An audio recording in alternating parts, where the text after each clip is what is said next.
What's the meaning of bereave?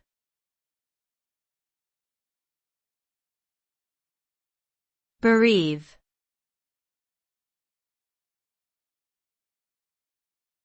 Bereave.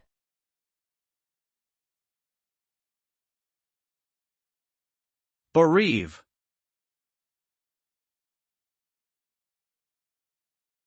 Bereave.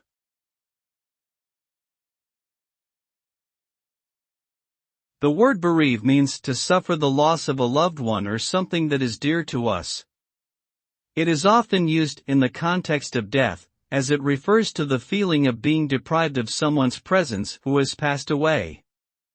This feeling can be overwhelming and can lead to grief, sadness, and even depression.